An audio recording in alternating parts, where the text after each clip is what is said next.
3월 벌써 마지막 네 번째 주일 예배로 우리 나아갑니다.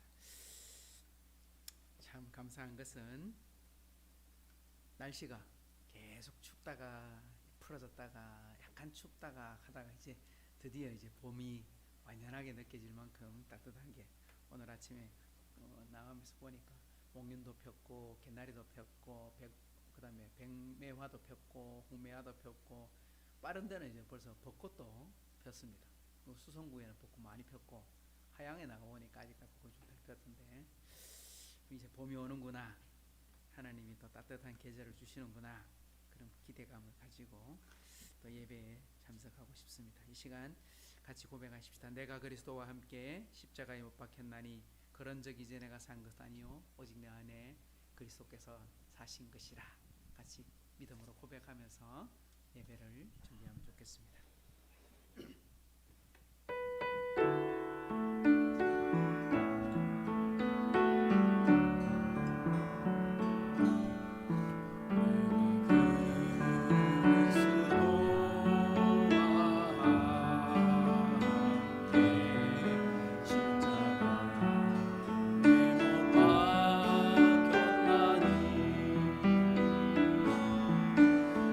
그런즉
기도합니다. 주님 말씀하시면 내가 나가리라. 아멘. 주님 뜻이 아니면 내가 멈춰서리라. 나의 가고 서는 것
주님 뜻에 있으니 오직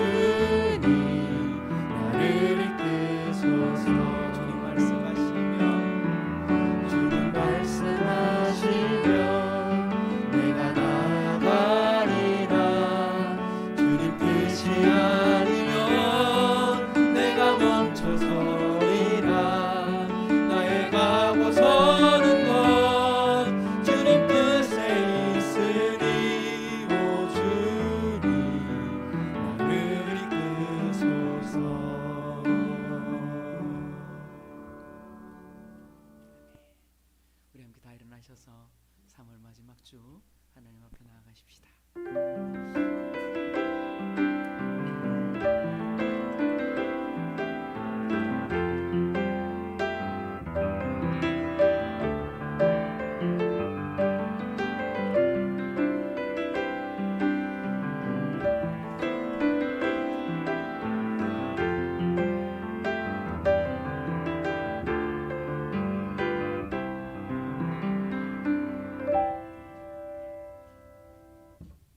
오늘 있다가 내일 아궁이에 던져지는 덜풀도 하나님이 이렇게 입히시거든. 하물며 너희일까 보냐. 믿음이 작은 자들아, 그러므로 염려하여 이르기를 무엇을 먹을까, 무엇을 마실까, 무엇을 입을까 하지 말라. 이는 다 이방인들이 구하는 것이라. 너희 하늘 아버지께서 이 모든 것이 너희에게 있어야 할 줄을 아시느니라. 그런즉 너희는 먼저 그의 나라와 그의 의를 구하라. 그리하면 이 모든 것을 너희에게 더하시리라. 참 좋으신 하나님 아버지, 감사합니다. 오늘도 저희에게 복된 날 허락하시고 이 거룩한 주일 아침에 우리 하이섬 식구들 이전에 불러 모아주셔서 함께 주님 말씀하시면 내가 나아가겠습니다. 주님 서시면 저도 서겠습니다. 주님 말씀이 가는 곳까지 내가 가고 주님과 함께 동행하겠음을 이 시간 고백하며 하나님께 나아갑니다. 나의 나 된 것은 오로지 하나님의 은혜입니다. 하나님의 사랑입니다. 웬 사랑이요 웬 은혜인지 우리가 그것을 깨달을 때마다 하나님께 감사하게 하시고 우리의 부족함 연약함들은 잠시 내려놓고 하나님의 은혜와 사랑을 다시 한번 묵상할 수 있는 거룩하고 복된 이 주일 아침이 되게 해 주옵소서. 지난 한 주간 동안도 참 힘들고 어려운 생활 속에 지났던 우리 형제자매들도 있습니다. 하나님께서 강건의 은혜를, 회복의 은혜를, 또 코로나의 이 이중한 속에서도 안전한 하나님의 은혜를 누리고 살아가게 하시고, 오늘 또 나오고 싶으나 몸이 불편해 나오지 못하는 우리 집사님들, 또 우리 선교사님도 계십니다. 하나님 기억하여 주셔서 빠른 회복과 은혜를 허락하사 하나님 마음껏 하나님 찬양하고 예배할 수 있는 날이 속히 오도록 주여 도와주옵소서. 오늘 또 이 자리에 참여한 우리 모든 식구들에게 하늘의 큰 은혜와 복을 주실 것을 믿사오며 예수님의 이름으로 의탁하며 기도하옵나이다. 아멘. 우리 찬송 32장 찬송하십시다.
오늘 함께 나눌 교동문의 말씀은 시편 5편의 말씀입니다.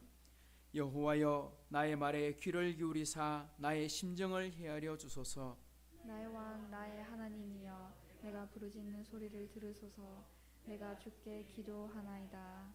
여호와여, 아침에 주께서 나의 소리를 들으시리니 아침에 내가 주께 기도하고 바라리이다.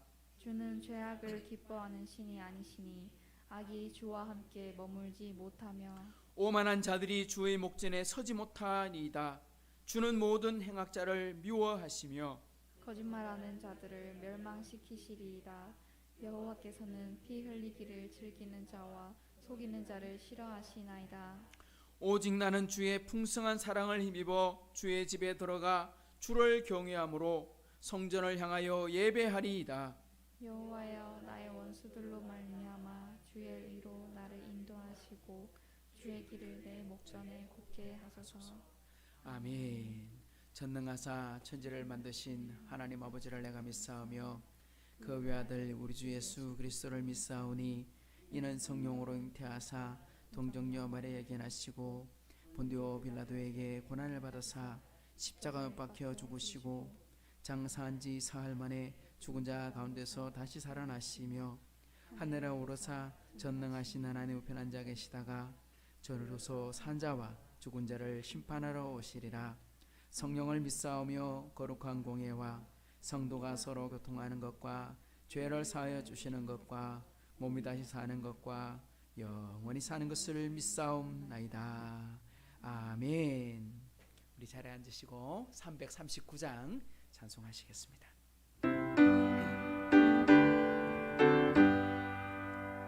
내 주님 지신 십자가 우리는 앉을까?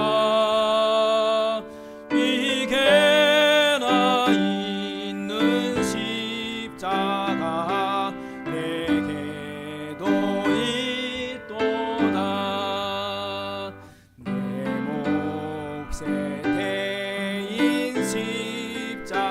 십자가를 지고 가리다.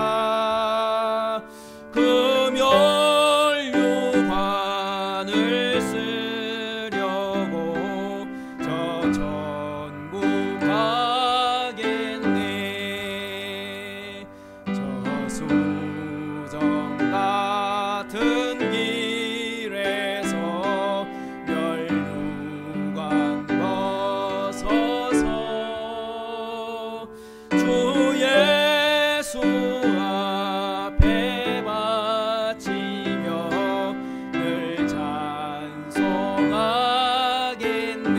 찬송하겠네.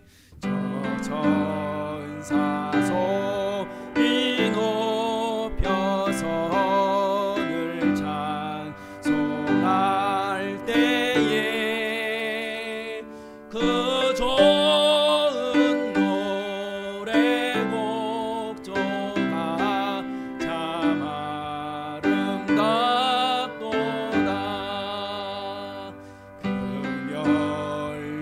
금연류관도 귀하고 부활도 귀하다. 저 천사 내려보내사 날 영접하소서.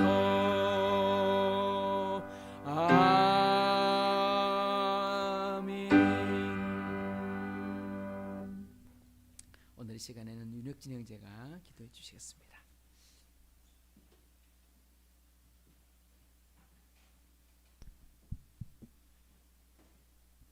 다 같이 기도드리시겠습니다. 항상 기뻐하라 하시지 말고 기도하라. 범사에 감사하라. 이것이 그리스도 예수 안에서 너희를 향하신 하나님의 뜻이니라. 자비와 사랑으로 만물을 덮고 은혜가 풍성하신 하나님 아버지, 저희를 죽기까지 사랑하셔서 죄를 사하여 주시고 아버지라 부를 수 있는 그 권세를 주신 은혜를 찬양합니다. 오늘도 변함없이 저희를 사랑하시고 한 주간 동안에도 우리 삶의 터전에서 주님의 함께 동행하여 주시며 거룩한 주일을 맞이하여 예배의 자리로 인도해 주시니 감사합니다.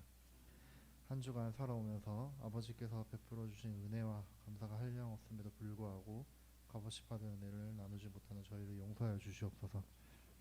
아파하는 주변의 사람들을 돌아보며 마음만이 아닌 행동과 표현으로 약한 자와 함께하여 주시옵소서. 오늘 주님의 말씀을 전하시는 능력을 주시옵고 앞으로 한 주간의 말씀과 믿음으로 나아가기에 담대함을 주시옵소서. 항상 주님과 함께하고 믿음의 역사가 사랑의 수고가 영광의 기쁨이 있는 하이성 성도가 될 수 있도록 함께하여 주시옵소서. 진정한 마음으로 하나님 앞에 나아가기 원합니다. 저희 예배를 받아 주시옵고 살아 계셔서 지금도 함께하신 예수 그리스도 이름으로 기도드립니다. 아멘.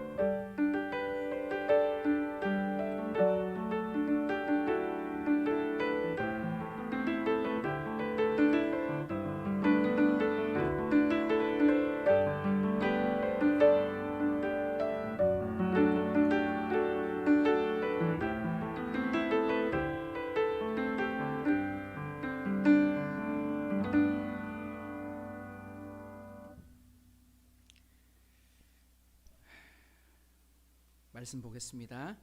오늘 우리가 함께 나눌 하나님의 말씀 사도행전 20장 13절부터 우리 24절까지 말씀 여러분 찾으시고 한 절씩 저와 교독하도록 하겠습니다. 사도행전 20장 13절에서 24절까지 말씀입니다. 우리는 앞서 배를 타고 앗소에서 바울을 태우려고 그리로 가니 이는 바울이 걸어서 가고자 하여 그렇게 정하여 준 것이라. 바울이 앗소에서 우리를 만나니 우리가 배에 태우고 미둘레네로 가서 거기서 떠나 이튿날 기오 앞에 오고 그 이튿날 사모에 들르고 또 다음 날 밀레도에 이르니라. 바울이 아시아에서 지체하지 않기 위하여 에베소를 지나 배 타고 가기로 작정하였으니 이는 될 수 있는 대로 오순절 안에 예루살렘에 이르려고 급히 가미러라. 바울이 밀레도에서 사람을 에베소로 보내어 교회 장로들을 청하니 오매 그들에게 말하되 아시아에 들어온 첫날부터 지금까지 내가 항상 여러분 가운데서 어떻게 행하였는지를 여러분도 아는 바니 곧 모든 겸손과 눈물이며 유대인의 간계로 말미암아 당한 시험을 참고 주를 섬긴 것과 유익한 것은 무엇이든지 공중 앞에서나 각 집에서나 거리낌이 없이 여러분에게 전하여 가르치고 유대인과 헬라인에게 하나님께 대한 회개와 우리 주 예수 그리스도께 대한 믿음을 증언한 것이라. 보라 이제 나는 성령에 매여 예루살렘으로 가는데 거기서 무슨 일을 당할는지 알지 못하노라. 오직 성령이 각 성에서 내게 증언하여 결박과 환난이 나를 기다린다 하시나 내가 달려갈 길과 주 예수께 받은 사명 곧 하나님의 은혜의 복음을 증언하는 일을 마치려 하면은 나의 생명조차 조금도 귀한 것으로 여기지 아니하노라. 아멘. 아멘.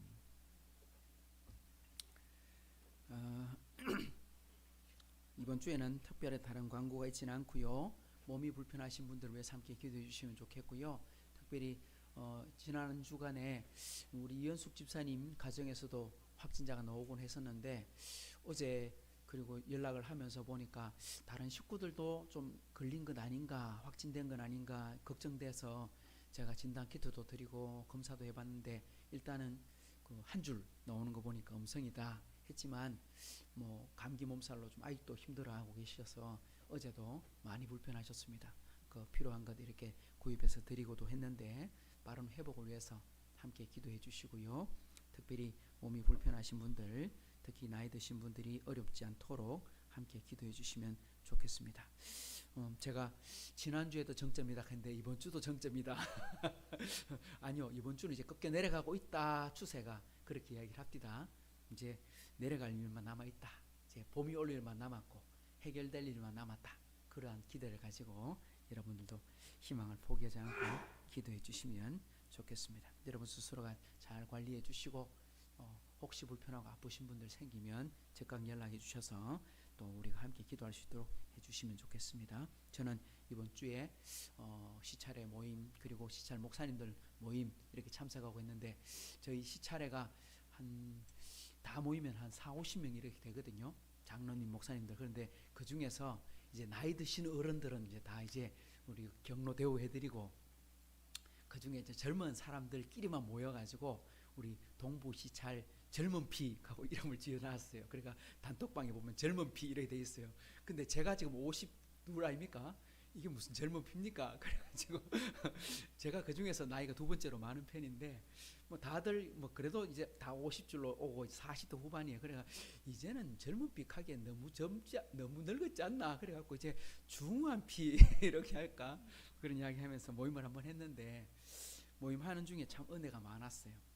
우리가 교회가 어떻게 성장해야 될지 그리고 이번 주 중에 그 수영로교회 정필도 목사님이 소천하셔서 그 장례를 치르고 하는 과정에서 은혜 받았던 것 쭉 이렇게 해서 같이 이야기를 나누고 하면서 참 힘든 중에도 교회의 사랑이 크구나 그리고 하나님이 함께 하시는구나 하는 것들을 가까운 이웃 교회들을 통해서도 많이 보고 함께 사랑을 나누고 했습니다. 여러분들도 우리 교회를 통해서 또 우리 이웃을 위해서 함께 사랑을 좀 많이 나눠주면 좋겠다 싶습니다. 이제 4월달 되면 우리 종료주일 또 고난주간 또 부활주일 또 그리고 또 4월달 되면 이제 노예도 있어서 목사님들의 모임도 참석하고 다음 달에는 좀 일도 좀 많이 생길 것 같습니다. 여러분들도 함께 그 일들을 위해서 기도하시면서 준비해 주시면 좋겠습니다. 먼저 하나님 앞에 예물 드리고 말씀 나누겠습니다. 예물 드립니다. 11조 드립니다. 윤성민 목사 드리고요. 일주일 동안 건강하게 잘 지내고 예배의 자리에 함께 모여 예배 드리게 하시니 감사합니다. 아멘. 우리 방혜원 자매님 정말 춥고 긴 겨울이 지나고 새 봄을 주셔서 감사합니다. 윤성민 목사 드렸습니다. 한번 기도하고 말씀 나누겠습니다. 좋으신 하나님 아버지 감사합니다. 오늘 또 저희를 사랑해 주셔서 이곳까지 부르시고 함께 참여하게 하시니 감사합니다. 하나님 우리 한 주간 동안 힘들게 일하고 살아왔습니다. 힘들게 공부하다 왔습니다. 힘들게 사업하다 왔습니다. 하나님 지치고 몸이 피곤한 가운데 있사오니 하나님 힘을 허락하여 주옵소서. 하나님 안식을 허락하여 주옵소서.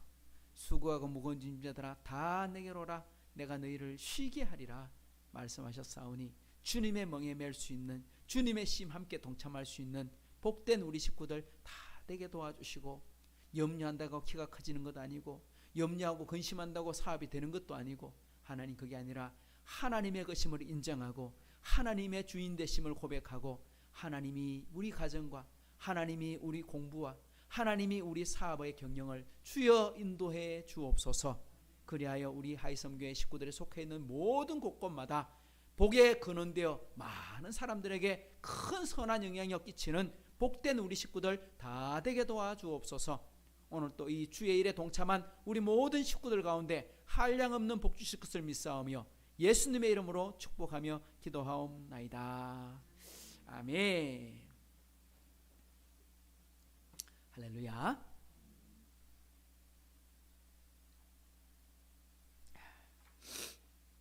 혹시 여러분 그 스페인에 있는 산티아고 순례길이라고 혹시 들어보셨습니까? 그 뭐 좀 이제 벌써 한 2년인가 됐죠. 우리나라에서는 스페인 민박이라고 해갖고 아주 좀 이렇게 차승원이랑 뭐 유해진 뭐 배우들이 나와가지고 재밌는 그 인기 있는 그 예능 프로가 되었습니다. 산티아고는 우리가 그 시골길을 걷고 산길을 걷고 해변길을 걷고 어떻게 보면 사람들에게 뭔가를 사색할 수 있는 그런 공간을 제시해 주는 곳인가 그렇게 생각할 수도 있는데, 실제로는 그것을 위해서 만들어진 건 아니라고 해요. 원래 산티아고 하면 산티아고 순례길인데 무슨 순례길이냐 하면 그 예수님의 12제자 중에 그 첫 번째 순교자가 누구였죠? 첫 번째 순교자, 사도행전 12장에 보면 첫 번째 순교자는 야고보, 요한의 형제 야고보가 헤롯에 의해서 죽임을 당하고 순교당합니다. 그때 베드로도 함께 죽이려고 했다가 베드로는 하나님의 은혜로 풀려나게 기적같이 살아나게 되었지만 순교를 당하게 되었습니다. 이 야고보가 예수님의 부활과 예수님의 승천을 목격하고 난 이후에 전도하러 갔는데 어디로 갔느냐? 전승에 의하면 스페인 그 바닷길에 가서 복음을 전했다는 겁니다. 그러다가 예루살렘에 돌아왔는데 체포돼서 순교를 당했어요. 그래서 예수님의 그 이제 야고보의 시신을 제자들이 수습해 가지고 어디까지 가져갔느냐? 스페인까지 가져가서 장례를 치렀다는 겁니다. 그 무덤을 발견 못했다가 814년경쯤 기적같이 야고보의 무덤을 찾아가지고 그 무덤을 이제 관을 발견하게 되어서 이제 스페인의 국왕이 이 성자의 묘를 제대로 만들어라. 그래가지고 만든 게 성당이 산티아고 데 그 뭐라 그러더라? 그 콤포 스텔라 그렇게 불려지는 시에다가 성당을 만들었대요. 그 한번 사진을 한번 보여주실까요? 저게 이제 그 성당입니다. 야고보를 기념하는 성당. 그리고 그 성당에 들어가 보면 이제 저 왼쪽에 있는 게 야고보 상입니다. 12사도가 이렇게 로마에 가보면 상들이 조각되어 있거든요. 그러니까 그게 진짜인지는 알 수 없어요. 왜냐니까 예수님 당시에 제자들 얼굴 누가 기록을 해놨겠어. 그런데 이 사람들이 이렇게 새겼어요. 그리고 이제 이제 중간에 거는 그 성당의 한가운데, 그 성당이 저걸 제단이라고 부릅니다. 우리는 설교단 예배 시간에 뭐 제단은 없는데 제단이라고 하고, 오른쪽에 저게 뭘까요? 저게 이제 성당 지하에 내려가면 야고보의 무덤이래요. 저는 이거는 좀 믿기지 않아요. 왜 그러냐면 예수님도 장례를 치를 때 돌아가시면 그날 바로 장례를 치러야 됩니다. 왜? 이스라엘은 땅이 워낙 건조하고 더운 날씨이기 때문에 빨리 묻어야 돼요. 안 그러면 시신이 썩고 냄새가 나기 때문에 나사로도 장사한 지 3일이 되었을 때 냄새가 나나이다 이렇게 적힌 거 보면 그냥 못 있어요. 근데 그 시신을 제자들이 수습해가지고 스페인까지 가져갔다. 제가 지난번 설명드렸죠. 로마에서 이스라엘까지 오는데, 가나안까지 오는데 빨리 오면 6개월, 천천히 오면 한 달, 1년이 걸려요. 로마에서 스페인까지 가는데 적어도 한 6개월 걸려요. 그러니까 한 1년 6개월을 가야 되는 거리인데 그거를 관을 메고 갔다? 지금처럼 어떤 장기차가 있는 것도 아닌데 불가능한 이야기.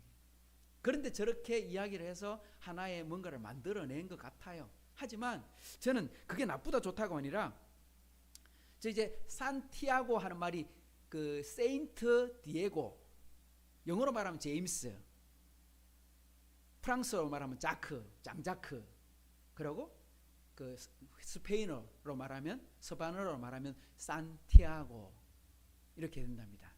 샌디에고, 그 우리 그 미국의 도시, 그 이름이 다 제임스, 우리나라 말로 하면 야고보를 지칭하고 있는 거예요.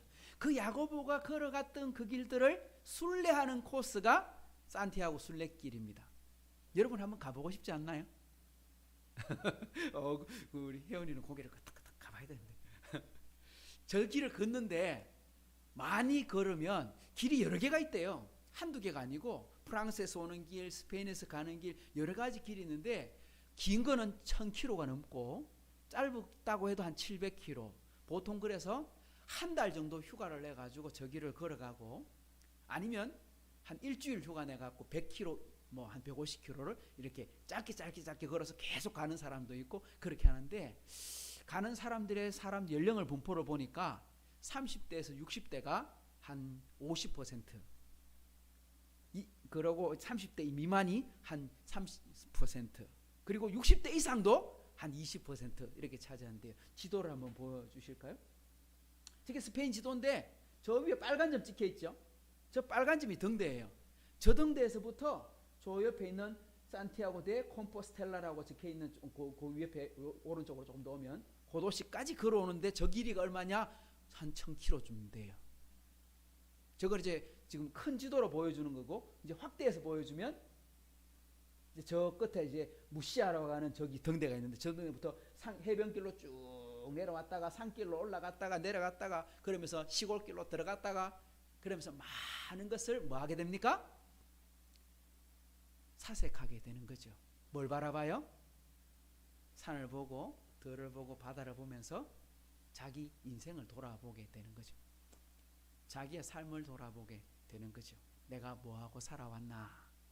그래서 저 길이 원래는 순례의 길이라고 하지만 상당히 의미 있는 길이 되더라. 그래서 1년에 한 5만 명, 그렇게 생각보다 좀 적게 가는 것 같아. 나는 한 적어도 한 500만 명, 한 1000만 명 이렇게 갈 줄 알았더니 그만큼은 안 가. 왜? 너무 힘들 것 같아. 그래서 로마라든지 파리가처럼 사람들이 많이 가는 도시는 아니지만 그래도 사람들에게 큰 유익을 끼치는 그런 곳인 것 같아요. 저는 가고는 싶은데 걷는 걸 제가 별로 안 좋아해가지고 좀 그렇습니다. 제가 아는 목사님이 한 분 계시는데 개척해서 한 이제 15년 정도 됐습니다. 저희 교회보다 딱 한 배 정도 됐는데 목사님이 10년 이상 목회를 하시더니 어느 날 갑자기 교회에다 한 달 휴가를 끊고는 보따리 사들고 스페인으로 가신 거예요. 비행기표 끊어가지고 아무도 그 사모님도 같이 안 데리고 가고 혼자, 쉽게 말하면 그 산길에 하나님과 혼자 독대를 하겠다. 그리고 저곳에 가서 한 달을 보내고 돌아오셨어요. 그래 왜 갔냐 하고 물어봤더니 좀 그 시간을 이제 자신만의 시간, 이때까지 바쁘게 살았는데 그거 다 내려놓고 정말 하나님과 나만 만나는 시간을 한번 가져보고 싶다. 그렇게 했다고 합니다. 제가 왜 처음 서두에 산티아고에 대한 이야기를 꺼내느냐 하면 오늘 바울이 그런 길을 걸어가는 것은 아닐까, 그걸 좀 생각해 보고 싶은 마음이 들었습니다. 오늘 바울 사도가 3차 선교 여행을 이제 마지막으로 정리하고 있습니다. 예루살렘에 도착하면 끝이 나게 되거든요. 이제 에베소를 찍고 지나가면 이제 예루살렘까지 도착하면 이제 끝나요. 이제 3차 선교 여행의 가장 중심된 역할들은 에베소 교회에서 3년 동안 사역하고 유럽으로 갔다가 다시 돌아오는 이 과정이 끝이고 이제 돌아가면 예루살렘까지 막 빨리 가려고 서두르고 있어요. 우리 3차 선교 여행 지도를 한번 보여주십시오. 출발할 때는 안디옥 출발해서 우리 2차 선교 여행 갔던 그 길로 돌아갑니다. 갔다가 유럽 갔다가 돌아올 때 어떻게 왔다 그랬어요? 다른 일행들은 배를 타고 먼저 드로아에 도착하고 바울은 자신을 죽이려고 하는 어떤 정보를 얻게 되고 난 다음에 피신해서 배로 해적이 있는 곳으로 가지 않고 육로로 해가지고 다시 원래대로 돌아와서 배 타고 무시하러 건너왔다. 그리고 이제 서둘러서 어디로 오느냐 하면 이제 다시 이제 그 에게해, 이제 지금 말하면 그리스의 가장 동쪽 끝을 쭉 이제 100길로 내려와 가지고 에베소 바로 앞에 있는 밀레도에서 오늘 바울이 에베소 장로들을 다 불러 모읍니다. 이리로 오십시오. 그리고 나서 그곳에서 뭐 합니까? 한번 집회를 하게 되는 겁니다. 그곳에서 설교합니다. 그 설교가 오늘 말씀입니다. 바울의 고별 설교. 무슨 설교예요? 이제 헤어지는 설교다 말이에요. 헤어지는 설교. 왜 헤어지는 설교냐? 우리 뒤에 보면 나옵니다만 바울이 뭐라고 말하냐? 내가 다시는 여러분들을 보지 못할 겁니다. 매일마다 두란노 서원에서 복음을 전하고 성도들을 가르치고 제자 훈련하고 그곳에서 정이 팍 들어있던 사람들과 헤어지는데 뭐라고 말하냐? 천국 가서 봅시다. 이렇게 한다는 거예요. 얼마나 마음이 찡할까요? 그래서 그 말씀이 오늘 담겨져 있는 이야기인데, 그리고 이제 예루살렘으로 가게 됩니다. 근데 가는 과정을 한번 보십시오. 오늘 바울이 이렇게 소개해주고 있습니다. 16절을 한번 같이 읽어볼까요? 시작. 아시아에서 지체하지 않기 위하여 에베소를 지나 배 타고 가기로 작정하였으니 이는 될 수 있는 대로 오순절 안에 예루살렘에 이르려고 급히 이르라. 바울이 오순절까지 예루살렘에 도착해야 되겠어. 왜? 오순절에 사람들이 어떻게 되니까? 유대인들은 1년에 3번의 명절, 우리가 잘 아는 것처럼 유월절, 오순절, 그리고 초막절, 이 3번의 절기, 이 3번의 절기에 가장 많은 사람들이 모이거든요. 그러니까 명절이니까. 그러니까 명절에 예루살렘에 가서 뭐 하려고? 전도하려고. 사람 많은 데 가야지.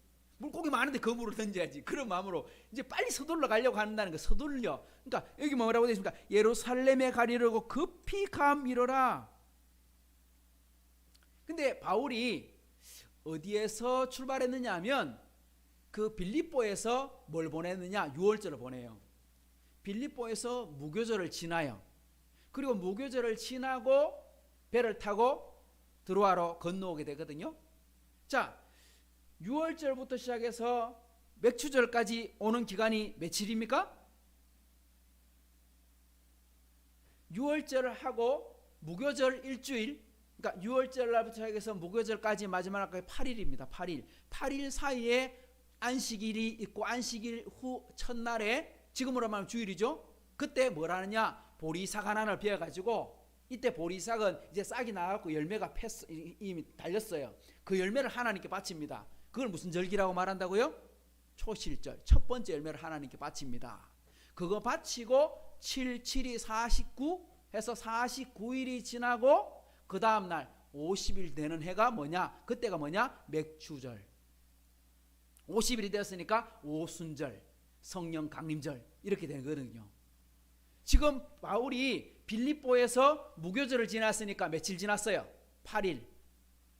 배 타고 드로아로 넘어오는데 배 타고 넘어올 때 며칠 걸렸어요? 기억 안 납니까? 배 타고 오는데 며칠 걸렸어요? 며칠? 며칠? 5일. 드로아에서 머물면서 집회를 했어요. 첫 안식일, 첫 주의 그 주의 첫날, 지금으로 말하면 우리 지난주에 했죠. 와, 공식적인 주일 예배가 처음으로 등장한 날.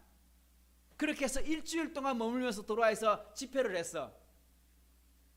그 집회를 하면서 이제 공식적인 주일 예배가 등장한다고 제가 지난번에 말씀을 드렸잖아요. 자, 8일을 드로아에서 보내고, 그러니까 빌립보에서 보내고 배 타고 5일을 지나고 드로아에서 7일을 머무르고, 그럼 며칠이 지났어요? 20일. 이제 며칠 남았어요? 오순절까지 빨리 가려고 하니까 며칠 남았어요? 30일 남았어. 30일 만에 가야 돼. 그럼 빨리 가야 돼? 천천히 가야 돼요? 서둘러 가야지. 왜? 오늘 읽어보면 그 지도를 한번 다시 보여주세요. 그 다음 지도 아닌가요? 바로 뒤에 지도가 있을 텐데.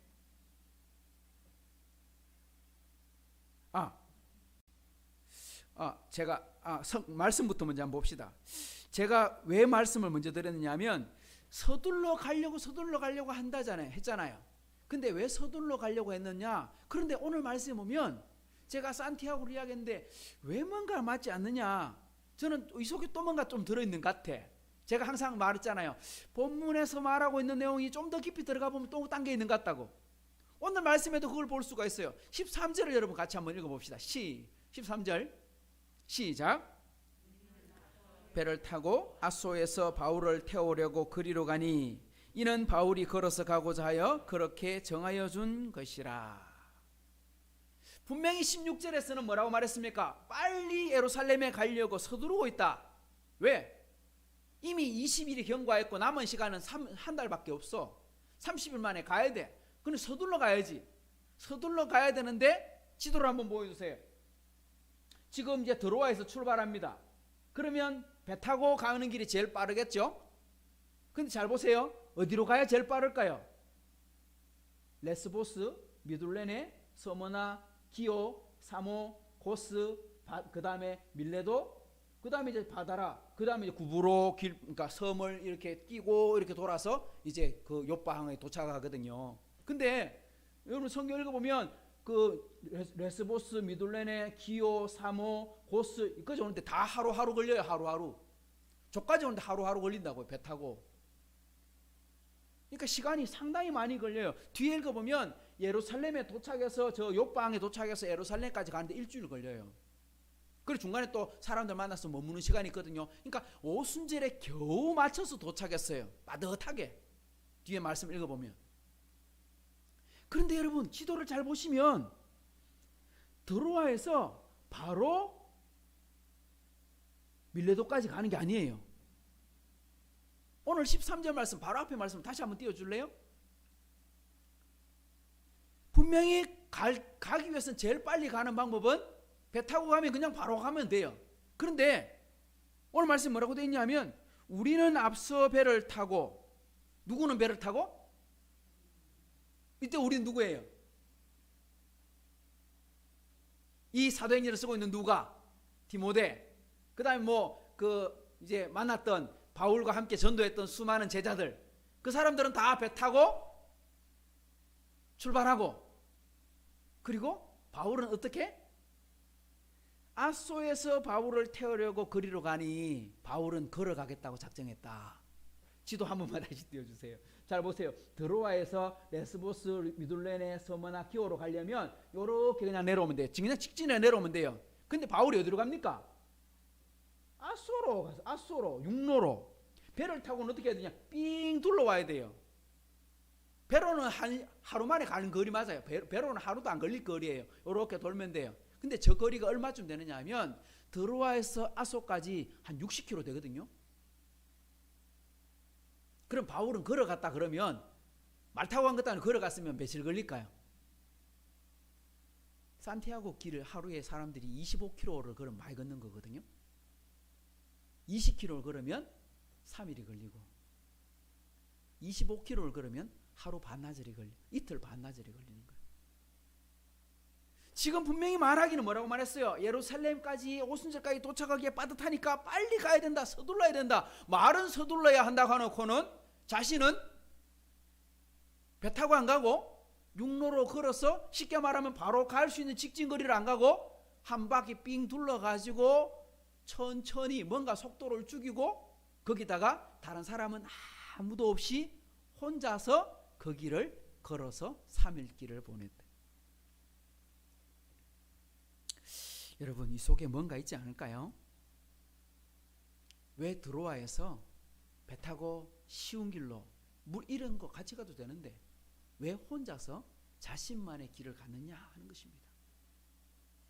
저는 이 드로아에서 아소까지의 길이 어쩌면 바울 사도의 산티아고 길이 아니었을까. 바울 사도가 다메섹에서 예수님을 만나고 그죠? 정말 구원받았던 그 감격들을 다시 한번 묵상해보고 생각하는 기회가 아니었을까? 이것이 중요하다는 것이죠. 제가 항상 말씀드리는 것 중에 하나가 뭡니까? 빨리 가는 것보다 중요한 게 뭡니까? 인생은 빨리 가는 것보다 뭐가 더 중요하다 그랬어요? 그렇죠. 방향이 더 중요해요. 어디로 가느냐가 더 중요해요. 급하게 서둘러서 가는데 지갑을 놔두고 갔네.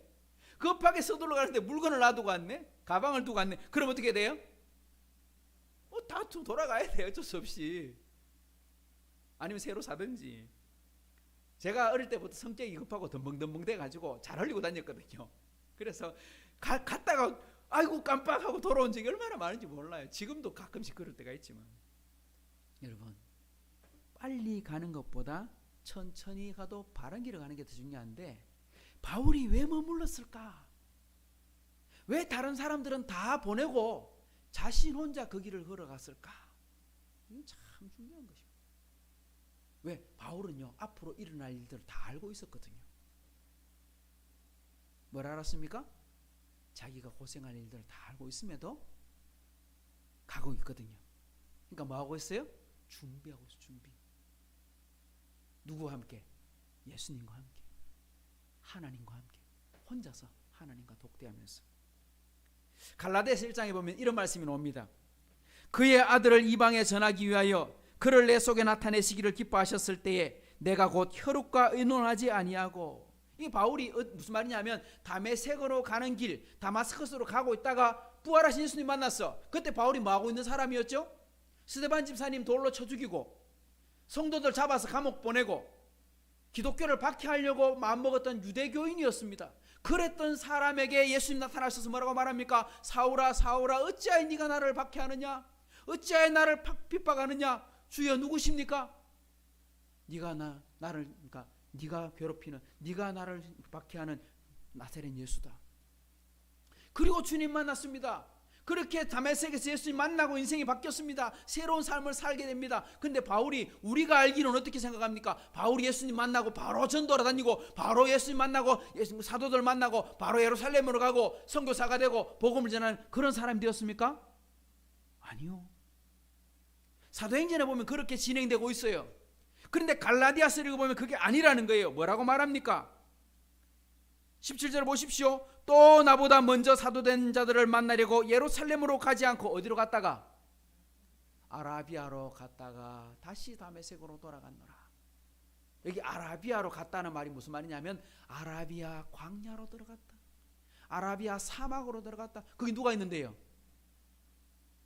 아무도 없어요. 광야에는 사람이 사는 곳이 아니에요. 나그네들이 지나가는 곳은, 대상이 지나가는 길은 될 줄 몰라도 사람이 사는 곳이 아니에요. 쉽게 말하면 아무도 없는 곳, 아무도 지나가지 않는 그 길에서, 사막과 같고 광야 같은 곳에서 누구를 만나고 있어요? 3년 동안이나 하나님과 독대하는 시간들을 보냅니다.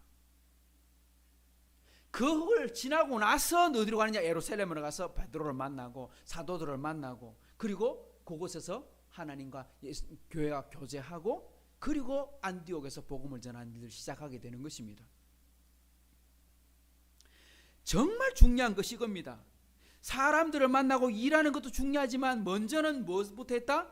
하나님을 만나고 독대하는 시간, 홀로 지나는 시간. 그래서 철학자 중에 키에르케고르라는 사람이 이렇게 말해요. 신 앞에서의 단독자다, 이런 표현을 썼습니다. 우리가 다른 다 모든 것을 내려놓고 하나님과 나만이 만나는 시간들이 필요하다, 이런 뜻입니다. 사도 바울이 지금 드로아에서 아소까지 가는 그 60km의 거리를 혼자 걸어가면서 앞으로 일어날 일들을 준비하고 있는 거예요.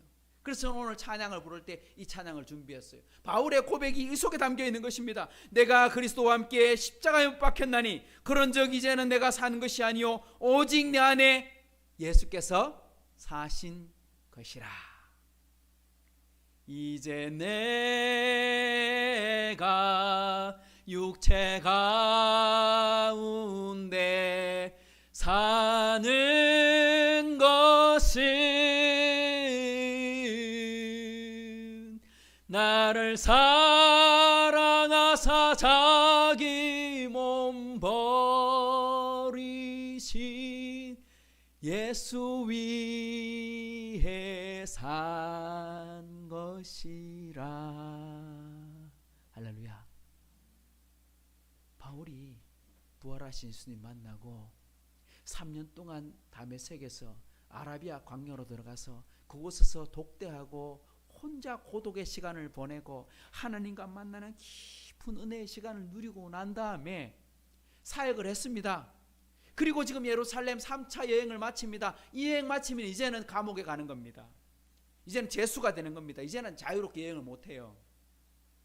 로마에 가서 투옥됐다가 어떤 사람들은 스페인까지 갔다 4차 선교여행 뭐 이런 식으로 이야기하는 사람도 있긴 합니다만 그건 기록이 없으니까 모르겠어요. 투옥됐다가 잠시 풀려났지만 또 투옥되고 순교를 당합니다.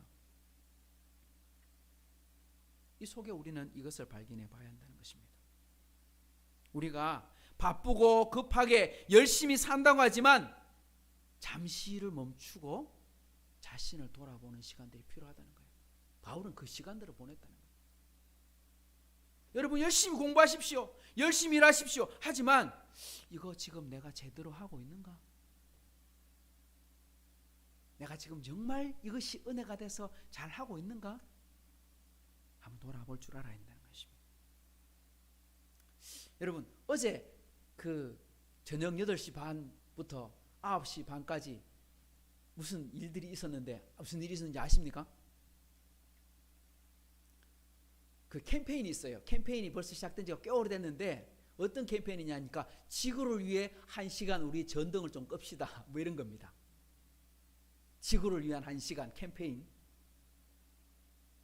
60분 지구를 위해서 잠시 등을 끕시다. 그래가지고 전 세계에 뭐 에펠탑 아니면 뭐 우리나라 그 남산타워 뭐 우방타워 뭐 큰 빌딩들 있잖아 63빌딩 뭐 전기 조명 싹 다 꺼요. 뭐 특별한 의미는 있는 건 아닙니다. 끄자. 왜? 지구를 위해서 잠시 우리가 막 분주하고 복잡하게 살아가는 거 잠시 내려놓자 이겁니다. 동화책도 이게 있더라고요. 동화책 보니까 그게 뭐더라? 제목이 지구를 위한 1시간 그런 동화책. 그 안에 보니까 그러면 어떤 일이 벌어지는가 뭐 이런 이걸 이제 기록으로 남겨놨는데 참 재밌는 책 같아요. 이건 뭘 말하느냐 하면 오늘 또 우리 차 타고 오면서 봤어요. 우리나라의 양봉업자들이 큰일 났거든요. 왜냐하니까 벌꿀을 생산하는 벌들이 한 70%가 죽었어요. 과학자들은 이렇게 말합니다. 전 세계의 벌들이 사라지면 지구는 3년 안에 멸망한다. 그만큼 위기다. 근데 우리나라에 지금 한 70%의 양봉업자들이 망하고 있어요. 근데 보니까 정부는 대책을 세우라 하는데 대책 왜 세우노? 지구온난화는 전 세계적인 문제인데. 근데 세워야 되죠. 그게 뭐냐? 저는 이렇게 생각합니다. 잠시 우리가 막 빠르게 산업화하고 과학화하고 막 우주선 날리고 정말 우리가 편안하고 잘 살고 빠르게 뭔가를 잘했습니다만 어떻게? 다 내려놓고 멈출 줄 알아요. 그래야 정상으로 돌아갑니다.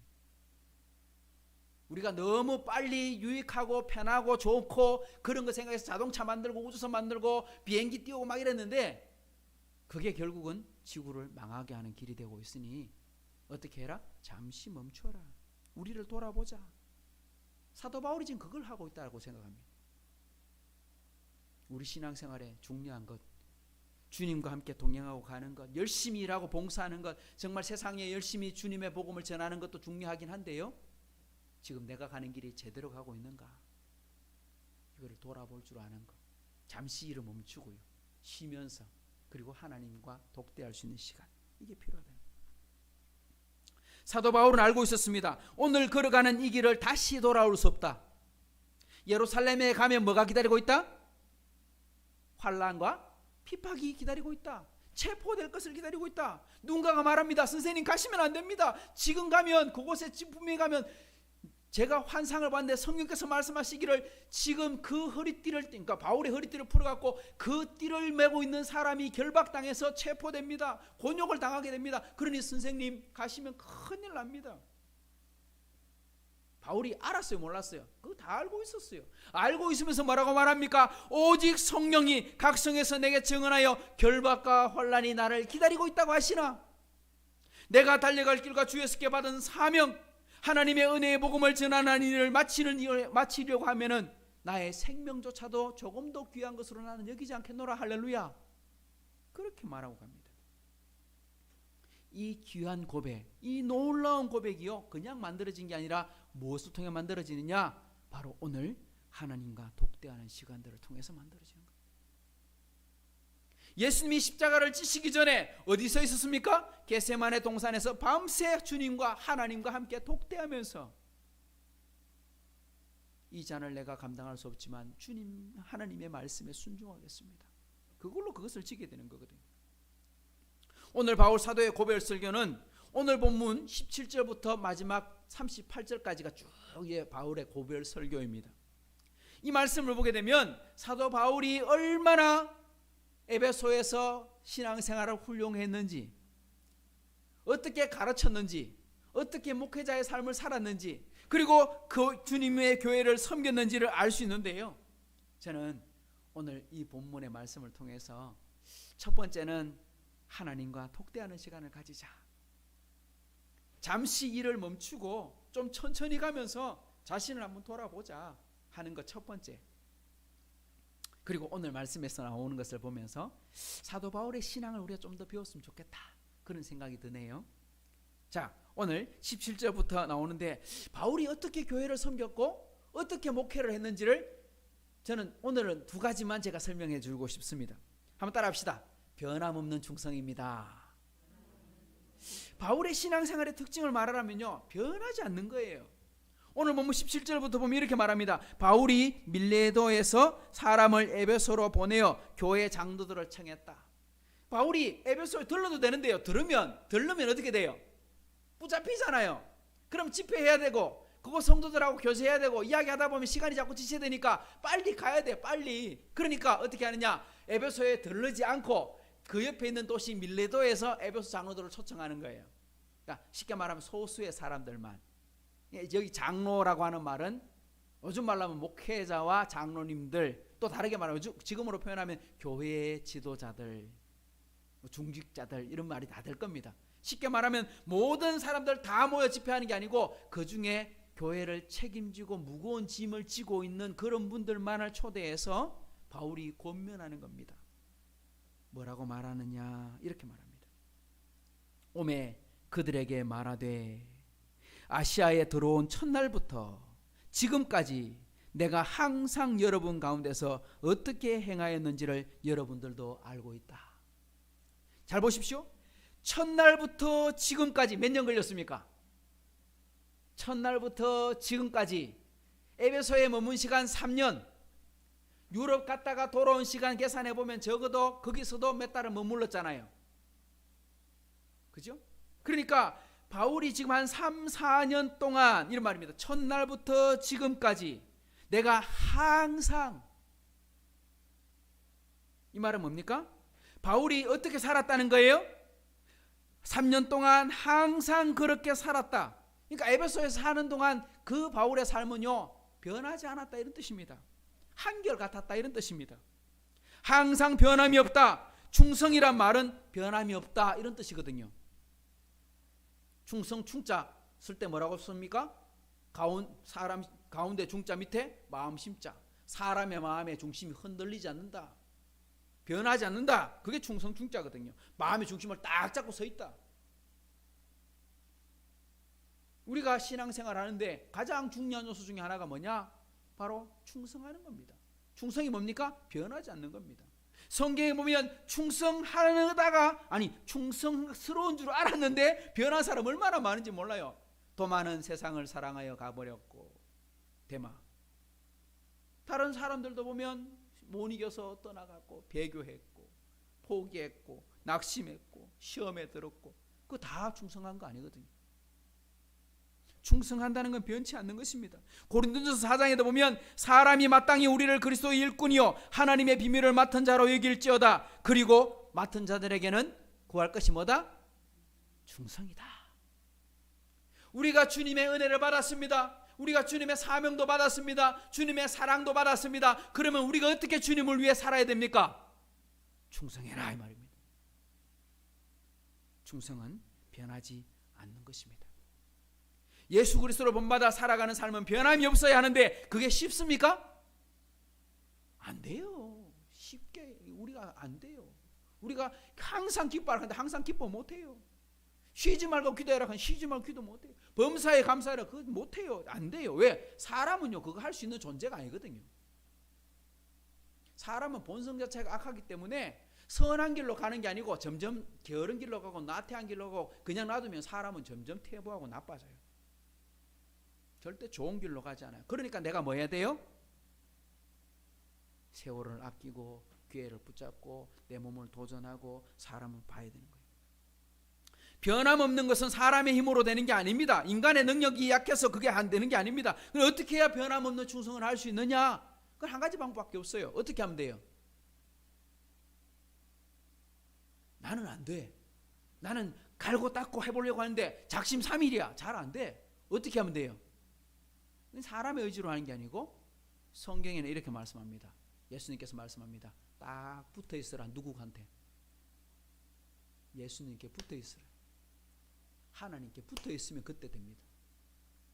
나는 포도나무요 너희는 가지니 사람이 내게 붙어 있으면 그 사람은 많은 열매를 맺고 내게서 떨어져 있으면 나 없이는 아무것도 할 수 없다. 이렇게 말씀하셨거든요. 오늘 본문 22절을 보십시오. 같이 읽어봅시다. 시작. 보라 이제 나는 성령에 매여 예루살렘으로 가는데 거기서 무슨 일을 당할는지 알지 못하노라. 사도 바울이 내가 복음을 전하는 일을 위해서는 목숨도 아끼지 않고 가겠다. 근데 할 수 있는 이유가 뭡니까? 이렇게 말합니다. 따라합시다. 성령에 매여. 성령에 붙들림 바 되었기 때문에 갈 수 있다. 하나님이 나를 꼭 붙들고 있기 때문에 갈 수 있다. 뭡니까? 붙어 있기 때문에 가능하다. 따라합시다. 성령에 매여. 다르게 말하면요 이렇게 말합니다. 따라합시다. 사랑에 매여. 말씀에 매여. 은혜에 매여. 이런 뜻입니다. 성령에 매인다는 말이 무슨 말이냐면 하나님의 말씀에 따라가고 있다. 하나님의 은혜 가운데 따라가고 있다. 하나님의 사랑에 매여가고 있다. 그래서 오늘 우리 찬양을 부른 거예요. 오직 주의 사랑에 매여. 오직 은혜에 매여. 주께서 주신 은혜에. 이건 사람이 하는 게 아니에요. 사람을 쓰시고 있지만 그 사람이 하나님께 붙잡혀 있으니까 바울이 이렇게 쓰임받을 수 있게 되는 것입니다. 사랑하는 성도 여러분, 저와 여러분의 신앙생활이 오늘 사도 바울처럼 한결같은 충성된 인물들이 되기를 축복합니다. 여러분 그걸 위해 기도하십시다. 우리가 지금도 하나님의 은혜 가운데 살고 있지만 10년이 지나도 충성된 사람, 20년이 지나도 충성된 사람, 머리가 희끗희끗해 제가 앓고 있을 중년이 되었을 때도 하나님께 충성된 사람, 아니 더 충성된 사람들이 될 수 있기를 다시 한번 축복합니다. 자, 두 번째는요, 따라합시다. 겸손과 눈물과 인내입니다. 사도 바울의 신앙을 고백하면 이거예요. 첫 번째는요, 충성된 사람이었고요, 두 번째는요, 겸손하고 눈물이 있고 인내하는 사람이었다. 이렇게 말씀합니다. 19절을 보십시다. 곧 모든 겸손과 눈물이며 유대인의 관계로 말미암아 당한 시험을 참고 주를 섬긴 것과 한결같은 믿음, 변함없는 충성으로 어떻게 살았느냐 이렇게 말합니다. 그렇게 충성했는 증거가 뭘로 나타났냐 이렇게 말합니다. 모든 겸손과. 첫 번째로 뭐한 사람이었다? 바울은요, 겸손한 사람이었다. 바울은 겸손하기 좀 힘든 사람이거든요. 왜? 똑똑하고 가진 건 많이 가졌고 쉽게 말하면 갑질할 수 있는 아주 좋은 자리에 있었거든요. 국회의원이었지, 대학 교수였지, 박사학위를 갖고 있었지, 신분으로는 정치인이지, 로마 시민권 갖고 있지, 돈도 많이 갖고 있지, 권력도 갖고 있지, 명예도 갖고 있지, 다 갖고 있어. 이런 사람은 목에 힘 빡 들어가면 뭐 이 사람은 교만해지 딱 좋은 사람이잖아요. 그런데 바울이 뭐라고 말하느냐 이렇게 말합니다. 모든 겸손과. 참 중요한 말이에요.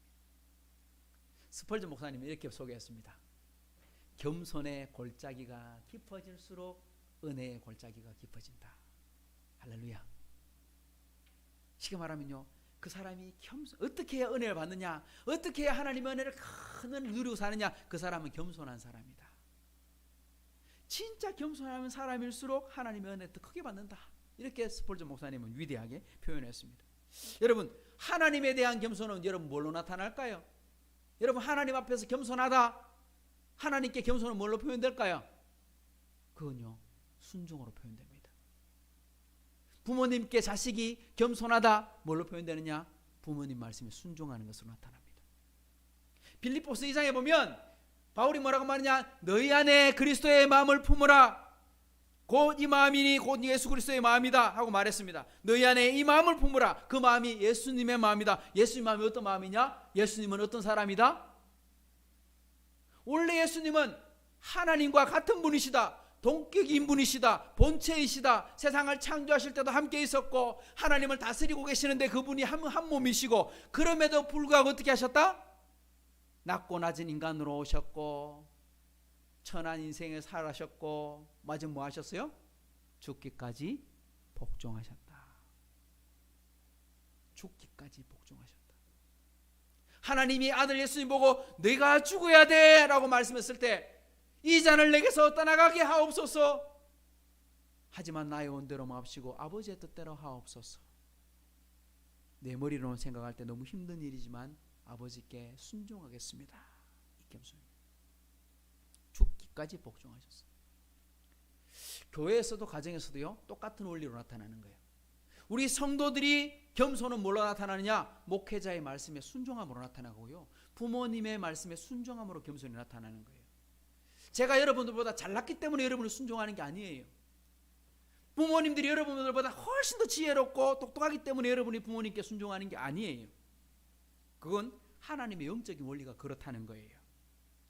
오늘 20절 말씀해 보십시오. 뭐라고 말씀했습니까? 이렇게 말합니다. 유익한 것은 무엇이든지 끊임없이 전하였다. 전하고 가르쳤다. 뭐 할 것이라면? 유익한 것이라면. 그러니까 우리 성도들에게 들을 때 유익한 말씀이라면 무엇이든지 가르쳤다. 어디서든지. 어디서? 공중 앞에서나, 다르게 말하면 예배 드리는 곳에서 말씀할 때도 가르쳤고, 집에서나, 그러니까 가정에 신방 가갖고 개인적으로 만났을 때도 가르쳤고 이 말입니다. 그러니까 어디서든지 가르쳤다. 성도들은요, 이건 꼭 기억하십시오. 여러분들이 제 말씀을 듣고 설교의 말씀을 들을 때요, 하나님 말씀 들을 때 이렇게 생각하십시오. 목사님이 죄 짓는 거 하라고 하지 않거든 순종하시고요. 목사님의 설교 말씀 중에 하나님의 말씀에 위배된 이단의 가르침이나 잘못된 사설을 가르친다면 그건요, 거부하셔도 됩니다. 하지만 양심을 걸고 설교하는데 하나님 이웃을 위해 헌신하십시오. 주님 나라를 위해서 헌신하십시오. 물건을 하나님을 위해 바쳐보십시오. 하나님을 위해 시간도 바쳐보십시오. 여러분의 감사하는 생활을 해보십시오. 그럼 여러분 순종해 보십시오. 누구한테 유익합니까? 여러분에게 유익한 겁니다. 그건 하나님의 복 주시는 통로가 되는 거예요. 제가 말씀을 준비할 때마다 이 말씀을 하면 우리 성도들 혹시 오해하면 안 될 텐데, 그럴 때도 가끔씩 있거든요. 우리 교회만 아니고 다른 데서 말씀할 때도 막 주의하게 됩니다. 근데 그것도요, 이거 받아야 되는데 하면 전해야 돼요. 왜? 그건 순종하면 복받기 때문입니다. 성도들은 그것입니다. 또 보시면 이렇게 말합니다. 모든 겸손과 무엇이며? 따라합시다. 눈물이며. 여기서 말하면 눈물이 뭘까요? 눈물은요, 간절하다, 진지하다 이 말입니다. 어떤 일이든지 열정을 가지고 대한다 이런 뜻입니다. 출근을 하기는 해야 되겠고, 돈도 벌어야 되겠고, 일을 안 할 수는 없고, 이건요, 눈물이며 라는 단어와 다른 거예요. 이런 마음이 들면 내 안에 뭐가 식었다? 열정이 식고 있는 거예요. 옛날에 안 그랬거든요. 와, 신나서 도전했는데 이제 그게 막 힘들어, 짐이 돼. 그러면요, 내 안에 열정을 불을 지펴야 돼요. 이건 지금 내가 씻고 있는 거예요. 예배하고 기도하고 찬송하는 것은 거룩한 것이고 세상 일은 세속적인 것입니까? 아닙니다, 여러분. 여러분의 하고 있는 일들이 바로 지금 거룩한 것입니다. 할렐루야. 여러분들이 앞에 나가서 장사를 하거나 여러분 앞에서 공부를 하거나 여러분이 하는 모든 일들이 하나님을 보시기에는 그것이 무엇입니까? 그게 바로 거룩한 것이고 그게 바로 예배입니다. 한번 따라합시다. 삶이 예배입니다. 여러분 이걸 기억하십시오. 열정이 식지 않도록. 모든 겸손과 눈물이며, 그러니까 진지하게 대했단 말이에요. 열정적으로 대했단 말이에요. 그러니까 3년 동안 그렇게 바울이 대했기 때문에 수많은 사람들이 함께 동참하고 울었어요. 또 마지막 세 번째는 이렇게 말합니다. 따라합시다. 시험을 참고 뭐 했다는 거예요? 인내했다 이 말입니다. 참았다. 바울이 복음을 전하다가 고통을 엄청 당했습니다. 유대인들한테 당했습니다. 같은 동족인데 핍박을 당했습니다. 유대인들만 당했습니까? 아닙니다. 이방인들도 바울을 욕하고 고소했습니다. 우리 고린도에서만 봐도 그랬고 에베소에서만 봐도 그랬습니다. 그죠? 은장색들이 들고 나가고 데모하고 시비 걸고 고소하고, 갈라디아에서는 죽었던 사람 살려놨더니 힘든 사람 병을 고쳐놨더니 와 이거 기적이다 기적, 이 사람이 신인가 보다 하고 신으로 대접하려고 하다가 아닙니다 나는 신이 아닙니다 인간입니다 그러고 복음 전하다가 아이고 내가 내가 하나님하고 좀 친한 분입니다 이랬으면 안 맞았을 낀데, 괜히 나를 숭배하지 마십시오 하나님을 믿어야 됩니다 그 말 꺼냈다가 갈라디아에서 돌 맞아 죽을 뻔했어요. 머리 다 깨졌어요. 그때 어떻게 했습니까? 바울이 이렇게 말합니다. 참았다. 한번 싸울 만한데 얼마나 억울합니까? 그런데 안 싸우고 참았다. 내 성질 같으면 내가 이런 꼴을 당하려고 내가 이 일을 하고 있습니까? 이럴 수 있잖아요. 하나님 내가 이렇게 돌 맞으려고 내가 복음 전합니까? 내가 사람들한테 저렇게 욕 먹으려고 내가 이렇게 봉사하는 줄 아십니까? 우리 교회에서 봉사하다 보면 이런 경우 가끔씩 생기거든요. 사람들이 내 헌신과 수고에 오해해갖고 사람들이 엉뚱한 말을 하게 되거나 그런 것 때문에 시험에 들면요 큰 어려움을 당해요. 봉사는 실컷 해놔놓고 마음은 다 상해가지고 교회 제대로 못 다니고 이런 사람들을 가끔씩 보게 돼요. 그런데 여러분 왜 참습니까? 바울은 이렇게 말합니다. 모든 인내, 시험을 참고 주님을 섬겼다. 왜 참아야 되느냐? 여러분 이유가 있습니다. 왜 참아야 됩니까? 그 참아라고 시킨 분이 누구십니까? 바로 하늘 아버지시라는 겁니다. 가장 위대하신 분이 우리에게 부탁하셨다는 것입니다. 여러분 만약 대통령께서 아이고 윤 목사님 좀 이것 좀 해주시겠습니까? 부탁을 하는 거예요. 그러면 제가 아이고 얘 누구 부탁인데요? 하고 하다가 좀 마음이 안 맞고 일이 안 된다고 제가 아이고 기분 나빠서 못하겠네 그러겠습니까? 누가 부탁했는데? 아니, 대통령이 나한테 부탁했는데 내가 포기하겠습니까? 이런 거죠. 그때는 성질 죽이고 참습니다. 보통 사람 아닌데요. 근데 오늘 말씀이 이렇게 말합니다. 돈 때문에 참는 것도 아닙니다. 자리 때문에 참는 것도 아닙니다. 하늘에 계신 우리 아버지께서 참아라고 말씀하고 계십니다. 복음을 위해. 그래 내가 참아준다. 왜? 나한테 부탁한 분이 보통 분이 아니거든. 하나님이 내보고 부탁하신 거거든. 그러니까 내가 참았지. 내가 넘어가지. 여러분의 인내를 빛나게 만들어주는 건요 하나님의 말씀에 순종하기 때문입니다. 다른 사람 때문에 순종하는 게 아니에요. 성도 여러분 오늘 말씀 정리해 보십시다. 우리가 열심히 살다가 우리나라 사람들은 노는 것도 열심히, 일하는 것도 열심히, 노래하는 것도 열심히 다 열심히 하는데 열심히만 하다가 우리는 죽는 것 같아요. 아니요. 잠시 그 열심도 내려놓고 우리 신앙을 돌아볼 줄 아는, 천천히 걸어가면서 아날로그 감성을 한번 느껴볼 줄도 아는, 산티아고도 걸어가 볼 줄 아는, 드로아에서 아소까지 걸어가면서 주님을 만나는 시간들을 가져볼 줄 아는 그런 삶의 여유도 저와 여러분에게 필요한 줄 믿으시기 바랍니다.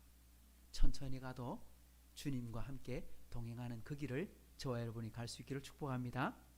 그리고 또 한 가지 따라합시다. 변함없는 충성입니다. 겸손과 눈물과 인내입니다. 이런 바울 사도의 삶처럼 저와 여러분에게도 이런 은혜와 삶이 있기를 주님의 이름으로 축복합니다.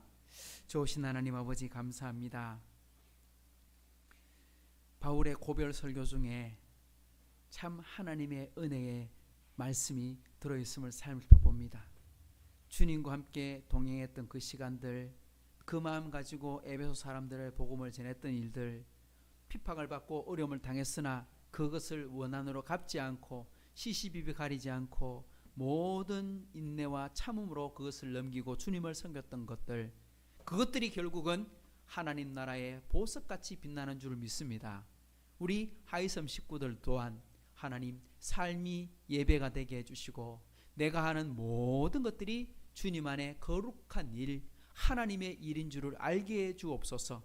그래서 일하는 그 직장에서 누구를 만나든지 어떤 이웃을 만나든지 어떤 문제를 풀든지 주님과 함께 동행하는 것이고 주님의 일을 하는 것이고 주님의 사역자요 주님의 동역자로 부르셨으니 주여 내가 변하지 않고 충성하게 하여 주옵소서. 그렇게 충성된 일꾼들 되게 해 주옵소서. 겸손한 사람, 진실한 사람, 인내하는 사람이 되어 주님이 원하시고 하나님이 쓰실 때 조금도 부족함이 없는 큰 인물로 쓰임받는 우리 하이섬 식구들 다 되게 도와주옵소서. 이제는 우리 주 예수 그리스도의 은혜와 하나님의 사랑과 성령의 교통하심이 바울 사도의 고별 설교 속에 들어있는 이 믿음의 사람, 이 신앙의 은혜를 우리 또한 함께 가지기를 원하고 나도 그렇게 살기를 원합니다. 함께 다짐하고 순종하는 우리 하이섬교의 모든 식구들과 가정 위에 이제로부터 영원토록 함께 있을지어다. 아멘.